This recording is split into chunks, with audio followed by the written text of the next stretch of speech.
जब गवर्नमेंट में आप होते हो ना तो आपकी इश्यूज और होते हैं, गवर्नेंस देनी है। हमारा कोविड-19 के 2 साल आ गए, वो और क्राइसिस था, फिर हमारा फाइनेंशियल बैंकक्रप्ट मुल्क मिला था, वो तो डे टू डे फाइटिंग थी हमारी, और हम पहली दफ़ा गवर्नमेंट में आए थे।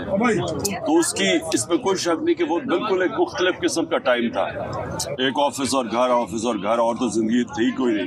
मैंने तो एक दिन छुट्टी भी नहीं ली थी। लेकिन ये तो एक पब्लिक मूवमेंट है जो मैं समझता हूँ पाकिस्तान की तारीख में इसकी कोई मिसाल ही नहीं है।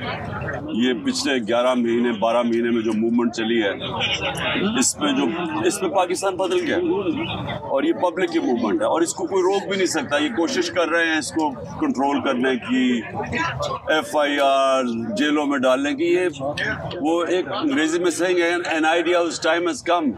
कोई फोर्स, कोई फौज नहीं उसको रोक सकती।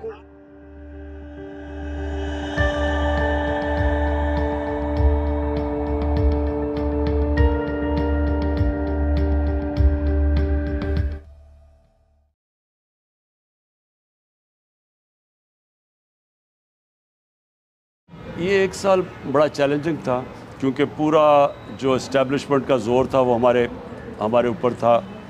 पूरी कोशिश थी उनको हमें ख़त्म करने की। बाजवा ने पूरा ज़ोर लगाया हमें ख़त्म करने का, क्योंकि उसने जब रियलाइज़ किया कि उसे गलती हो गई है, मिसकैलकुलेट कर गया है, जब पब्लिक सड़कों पे आ गई 10 तारीख को, और उसके बाद उसने रियलाइज़ किया कि इलेक्शन भी हम जीतते जा रहे हैं, और बजाय बबल था, शुरू में वो समझ रहा था बबल है, जब बढ़ती गई PTI की पॉपुलैरिटी तो उसने तब पूरे हरबे इस्तेमाल किए हमें क्रश करने के लिए, और ये असैसिनेशन अटेम्प्ट उसका हिस्सा था।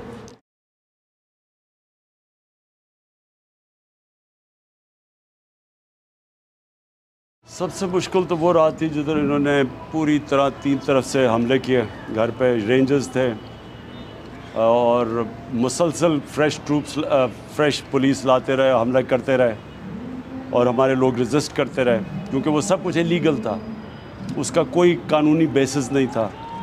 वो एक मैजिस्ट्रेट के कोर्ट में अपेयर होने के लिए, जो पहले हो रहा हूँ, श्योरिटी बॉन्ड भी दे रहा हूँ, तो इनके पास तो कोई जवाज़ ही नहीं था अरेस्ट करने का।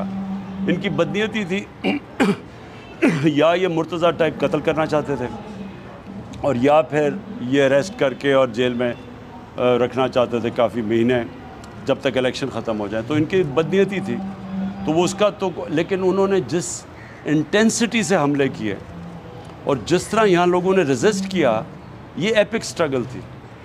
ये कोई भी पॉलिटिकल पार्टी इस तरह की स्ट्रगल इतनी ओवरवेलमिंग फोर्स से नहीं कर सकती थी जो यहाँ हमारे लोगों ने, वॉलंटियर्स ने जज्बे जुनून से लड़े।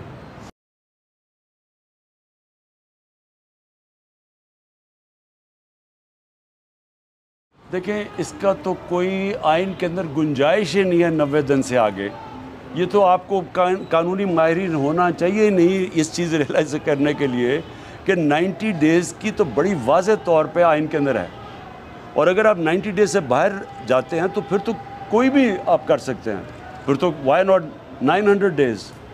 तो इसलिए इसके ऊपर सारे जितने भी पाकिस्तान के लीगल एक्सपर्ट्स हैं वो कन्विंस्ड हैं कि इलेक्शन 90 डेज़ में होना है। अब ये भाग रहे हैं उससे, डरे हुए हैं सारे, ठीक है, और भाग इसलिए रहे, इनको डर लगा हुआ है कि इनकी जो पैसे हैं वो पकड़े जाएंगे।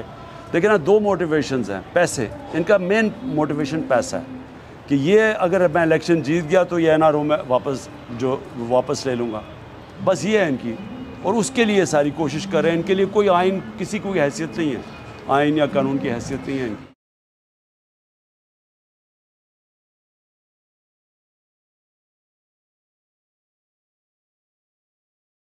हमें कभी भी वायलेंस की तरफ नहीं जाना चाहिए, क्योंकि वायलेंस की तरफ आप जाते हैं वो कंट्रोल नहीं हो सकता। सही। वो वायलेंस की तरफ आप जाते हैं तो उसकी अपना मोमेंटम होता है। रेवोल्यूशंस भी जो होती हैं, ब्लडी रेवोल्यूशंस, उनको कंट्रोल करते करते बहुत देर लगती है।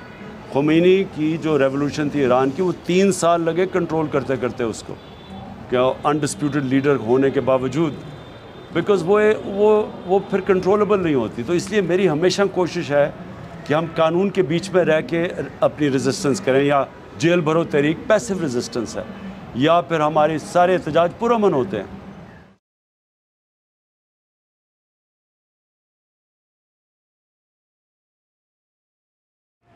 एक साल में जो तहरीक इंसाफ को ट्रायल्स और ट्रिबुलेशंस और जो मुश्किलात से सामना करना पड़ा है, किसी पार्टी इस एक साल से नहीं गुजरी। कातलाना हमला किया, दूसरे भी 2 हमले थे, ये कत्ल करने के लिए थे, जो यहाँ मेरे घर पे, और वो जो जुडिशल कमीशन जो कॉम्प्लेक्स में था वो भी कत्ल करने का था। उसके अलावा जो केसेस 144 केसेस मेरे लोगों के ऊपर, अभी अली अमीन, फिर उससे पहले कस्टोडियल टॉर्चर, ये अनप्रेसिडेंटेड है पाकिस्तान में, और ये जमहूरियत के अंदर हो रहा है। फिर केयर टेकर गवर्नमेंट एक न्यूट्रल सपोजली बनानी थी, ऐसी कभी केयर टेकर गवर्नमेंट आई नहीं है, तो सारे इदारे तबाह किए गए हैं सिर्फ तहरीक इंसाफ को बाहर रखने के लिए। लेकिन जो इस साल की सबसे खुशाइन चीज़ है कि एक शऊर आ गया पब्लिक में जो कभी पहले नहीं था, एक कौम बनती जा रही है, नौजवान जाग चुका है पाकिस्तान में सोशल मीडिया की वजह से। लेकिन उससे भी बड़ा जो इनकलाब घरों में ख़वातीन के अंदर जो पब्लिक अवेयरनेस है वो कभी नहीं थी। जो बाई इलेक्शन में औरतों का टर्नआउट है वो अनप्रेसिडेंटेड है। तो ये पॉजिटिव चीज़ें हुई हैं।